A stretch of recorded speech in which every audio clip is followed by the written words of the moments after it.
Zevachim. Hey. Okay. If one slaughters consecrated animals with the intent to eat its fetus or afterbirth outside, he is not rendered a pigul. If one performs malika on turtle doves within the courtyard in order to eat their eggs outside, he is not rendered a pigul. The milk, of course, the milk of consecrated animals and the eggs of the turtle doves, one is not liable in regard to them for pigul, noser, or tame. If he slaughtered it with the intent to leave its blood or its sacrificial parts until the next day or to take them outside the courtyard, the Yehuda invalidates the offering, but the Kakaman validates. If he slaughtered it with the intent to apply it as to the ramp, or not opposite the altar base, or to apply it that which should be applied to the lower part of the altar above, or to apply that which should be applied to the upper part of the altar below, or to apply that which should be applied within the sanctuary on the outside, or that which should be applied outside the sanctuary within it, or so that people who are tamei should eat it, or so that people who are tamei should offer it up upon the altar, or so that uncircumcised persons should eat it, or that uncircumcised person should offer up to break the bones of a Pesach offering, or to eat it of half raw, or to mix its blood with blood that is disqualified, it is valid. For intent does not invalidate except for the intent to consume beyond its time and outside its area, and the intention to slaughter the Pesach and the Katas offerings for a designation other than their own. By Beis Shammai says, all offerings whose blood is applied to the outer altar, if he made just one application, he has effected atonement. But with the Katas offering, 2 applications.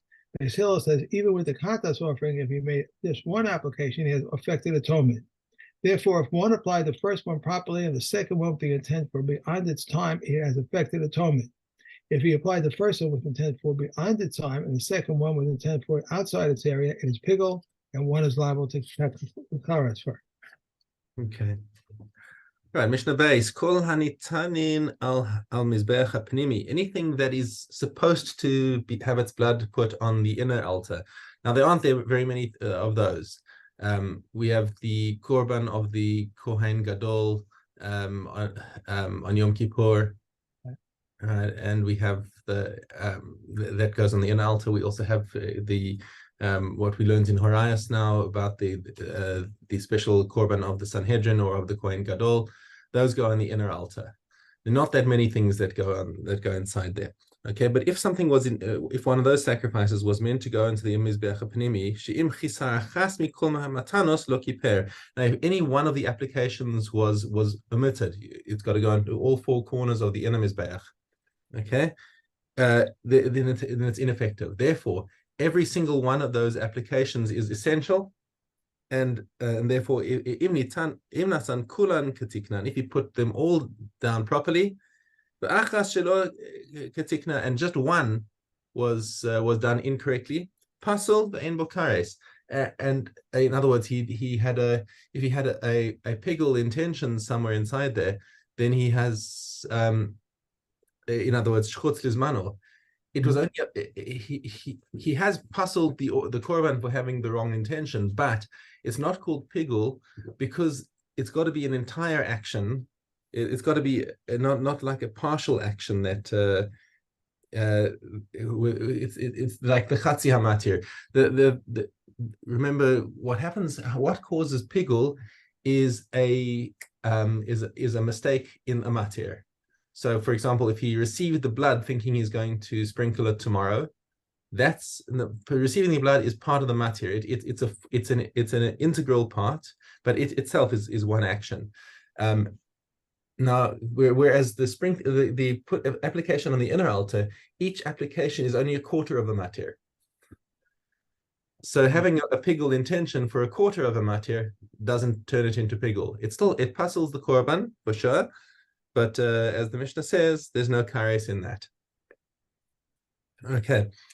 Elu dvarim she'ein chayvim aleihem mishum pigul. So the following things have no din of pigul if you had a faulty thought on them.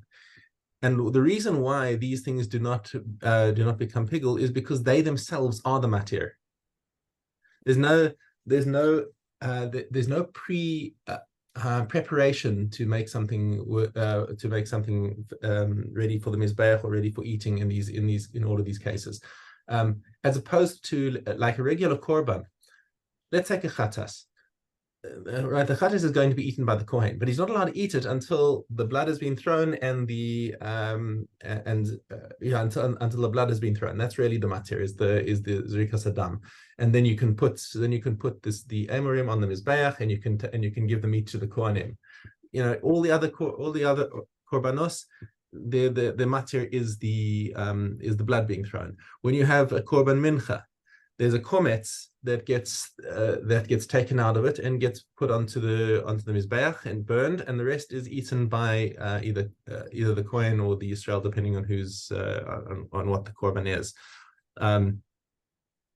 Okay, so the kometz there is the matir, and the rest of the flour is what's subject to pigul. So if something gets wrong while he's taking the kometz, that causes it to become pigul. But what about the kometz itself? The kometz itself, if while he is putting the kometz onto the mizbeach, he has a pigul thought, that does not render it or the original korban into pigul, because it's wait, hang on, no. If he has while he's taking it, while he's putting it on the mizbeach, no, because the taking of the kometz is where you can render pigul. But if he puts it on when he puts it on the mizbeach, can you have is the hakatara? No, that's not part of where it can become pigul, as far as I can recall. The kometz, just looking in the commentary quickly to make sure.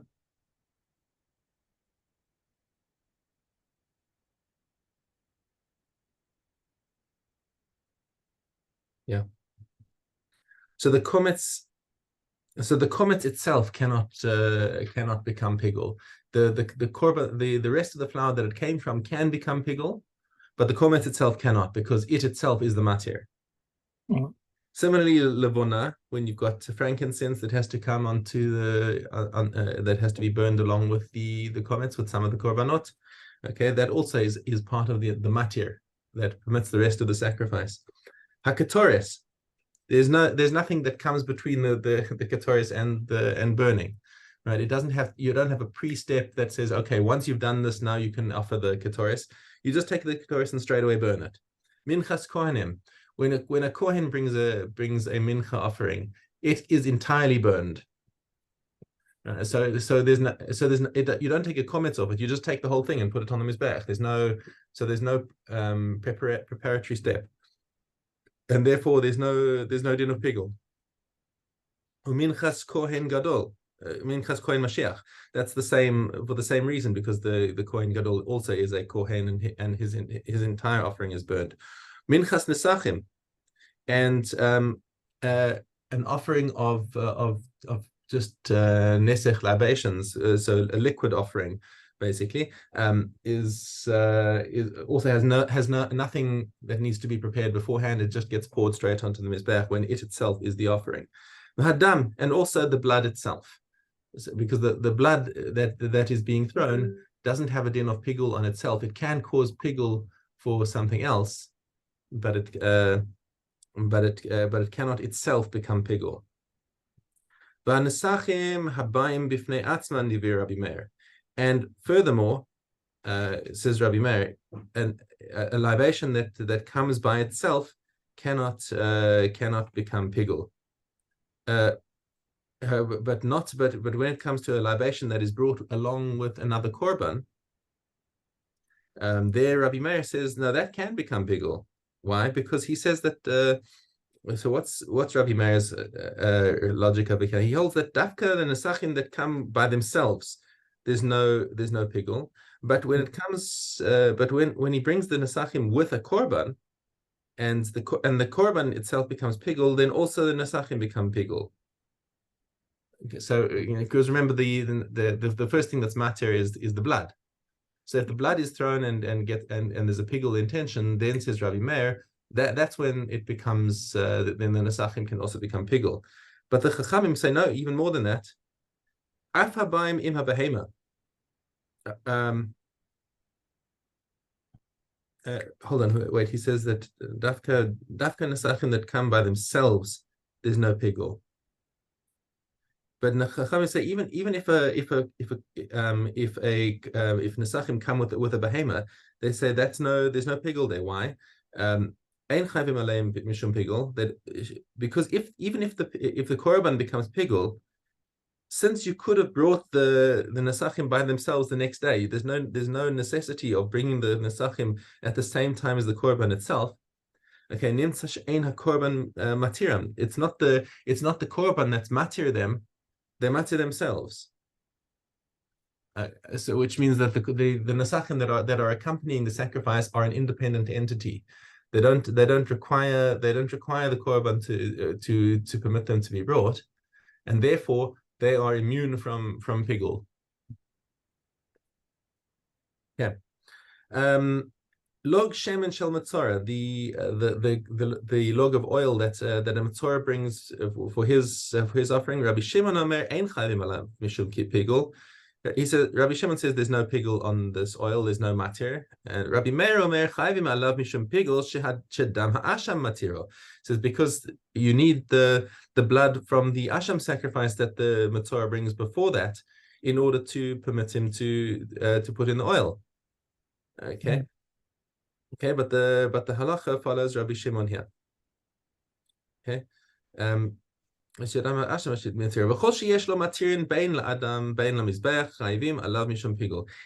that has a matir, anything that requires some preparatory step in order to permit it either to be put on the mizbech or to be eaten by a person, that's where pigul applies. Is if the matir was brought with a pigul intention chutz lizmano. Okay, ha'ola dama matir is besar lemizbech. So when it comes to an ola, so following on that principle that we just said, in order to put an ola on the mizbech, you first have to throw the blood. So the blood is the matir.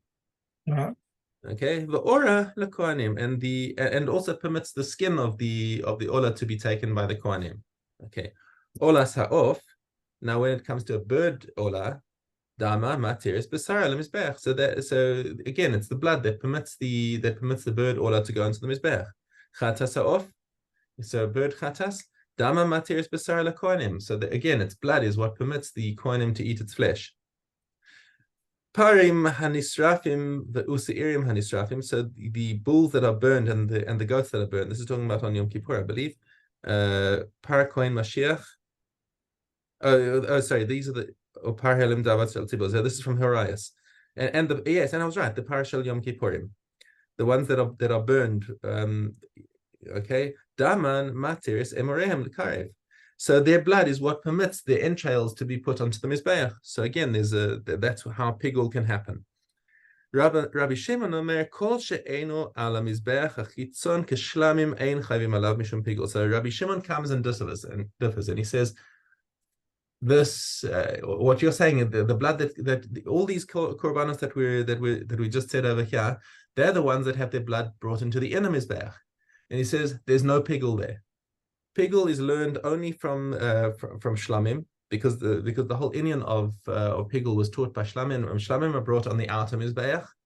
Therefore, the things that are brought in the inner mizbeach, no pigul. It's not in the parasha. However, halacha follows chachamim, not Rabbi Shimon, and there is a din of pigul on things that are brought in the inner mizbeach. Okay. Stuff in there. Oh. All right, back to Horayos. All right. We have Gimel. Wait.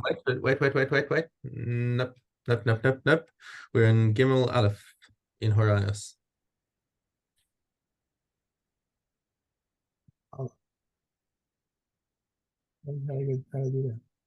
All right, doesn't matter. Gimel Aleph, an anointed Kohen who sinned and then passed from his position of appointments, and similarly a king who sinned and then passed from his position of greatness.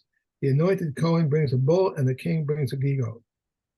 The anointed Kohen who passed from his position of appointment and then sinned, and similarly the king who passed from his position of greatness and then sinned. The appointed Kohen brings a bull, but the king is like a commoner. If they sin before they were appointed and they were appointed, then they are like the commoner. But Shimon says if it became known to them before they were appointed, they are liable, and after they were appointed, they are exempt. What is the Nasi? This is the king, as it is said, and he will do one of the commandments of Hashem, his God. That is, a Nasi who has none above him but Hashem, his God. Okay. What are we going to after Arias? All right, back to Zevachim. Back to Zevachim. Okay. I'm sorry. Okay, Abo space Yud Gimel. Okay. Abo space. Space Yud Gimel. Reb Shimon says, be meticulous in reciting the Shema and in prayer, and when you pray, do not make your prayer fixed. Rather, entreaty for mercy and a supplication before they're on the present, as it is said, for he, God, is gracious and compassionate, slow to anger, abounding in kindness, and relentful of punishment, and do not view yourself as a wicked person. Reb Elazar says, be diligent in the study of Torah and know what is to answer a heretic. Know for whom you toil, and know that your employer can be relied upon to pay you the wage of your labor. Ray Tarvin says the day is short, the task is abundant, the laborers are lazy, the reward is great, and the master of the house is insistent. That's it. Okay, Sanhedrin Chesvav.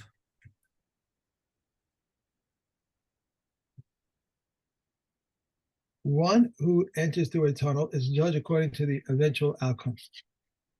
If he was coming through a tunnel and he broke a barrel, if his blood is accountable, he is liable. If his blood is not accountable, he is exempt. These are those who are saved at the cost of their lives, one who pursues another to kill him, one who pursues a male or a betrothed Nara, and however, whoever pursues a beast and one who desecrates the Sabbath and one who engages in idolatry are not saved at the cost of their lives. These are the ones who are burned, the one who combinates with a woman and her daughter, and the daughter of a Kohen who commits adultery. Included in the category of a woman and her daughter are his daughter, his daughter's daughter, and his son's daughter, his wife's daughter, her daughter's daughter, and her son's daughter, his mother-in-law, his mother-in-law's mother, and his mother-in-law's mother, his father-in-law's mother. These are the ones who are beheaded. A murderer in the inhabitants of an apostate town. If a murderer struck another with a stone or with an iron, and he held him down in water or fire so they could not escape, and he died, he's liable. If he pushed him into the water, into the fire, or he was able to escape and he died, he is exempt. If he incited a dog or snake against him, he is exempt. If he caused the snake to bite him, the Behud considers him liable, but the concomitant exempt him. If one struck another, whether with a stone or a fist, and they predicted that he would die, but his condition improved, subsequently he deteriorated again and died.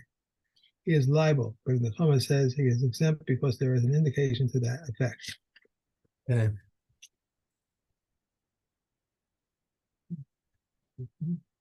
Sibos. Rav Zion. If one deposits money for the daughter with a trustee and says, I trust my husband, the trustee must nevertheless do as he was instructed. These are the words of Reb Meir. Reb Yossi says, were it only a field and then she wishes to sell it, it will be sold from this moment. When does it apply? In the case of a woman who is of age, but in the case of a minor, the act of a minor is meaningless. If one pronounces a vow on his wife, forbidding her to have any benefit from him until 30 days, he must appoint a steward. Longer than this, he must divorce her and give her the kasuba. The Yehuda says, in the case of a non-Kohen, 1 month, he might keep her as his wife 2 months. He must divorce her and give her the kasuba. But in the case of the wife of a Kohen, 2 months, he may keep her. 3 months, he must divorce her and give her the ketubah. If one pronounces a vow on his wife that she should not taste a certain fruit, he must divorce her and give her the ketubah. Rabbi Yehuda says, in the case of a non-Kohen, 1 day he may keep her. 2 days he must divorce her and give her the ketubah. In the case of the wife of a Kohen, 2 days, and he may keep her. 3 days he must divorce her and give her the ketubah. Okay.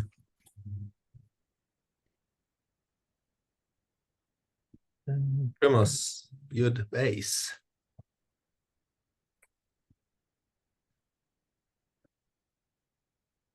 If one grated an apple and put it into the dough and it leavened it, it is forbidden. If barley fell into a cistern of water, even though it tainted the water, it is permitted. If one takes out of the oven warm bread and puts it over the mouth of a jar of truma wine, Meir forbids it. Rabbi Yehuda permits it. Rabbi Yossi permits of wheat, but forbids of barley because barley absorbs. From some commentators suggest that even those who hold that aroma has substance may accept this Mishnah. Accordingly, this aroma here does not render the bread forbidden because the cumin is burnt in the process.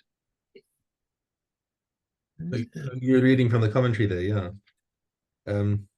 No, I wasn't.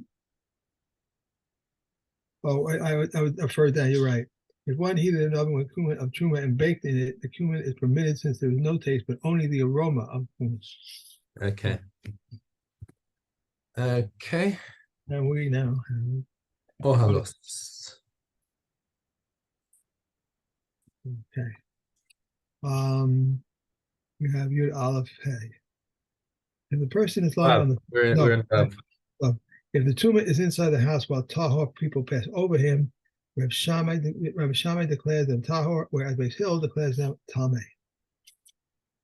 If a person is lying there, Beis Shammai says he does not spread tumor, whereas Beis Hillel says the person hold on, you skipped. Zion. We're talking about a kelev, a dog. Yeah, because I went the wrong way. Okay. A dog ate corpse flesh and then died, and is presently lying across the threshold of a house. But Meir says if his neck is a handbreadth wide, tumor spreads into the house, and if not, tumor does not spread into the house. If Yossi says we check the tumor, if it is inside the doorstep, the house becomes tameh. If it is outside the doorstep, the house remains tahor. If Eliezer says if his mouth is inside, the house remains tahor. If his mouth is outside, the house becomes tameh because the tumor exits to its ear.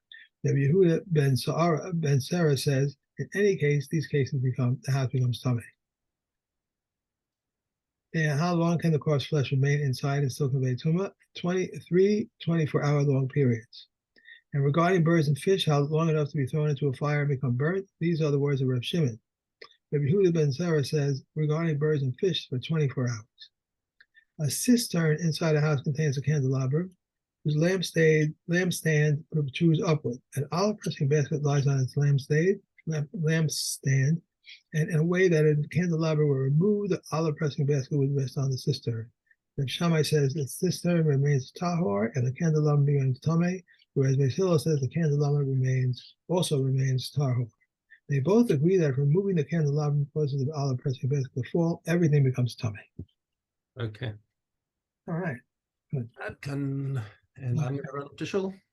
Hey, you're early today. That's good. Okay, have a great day. Bye.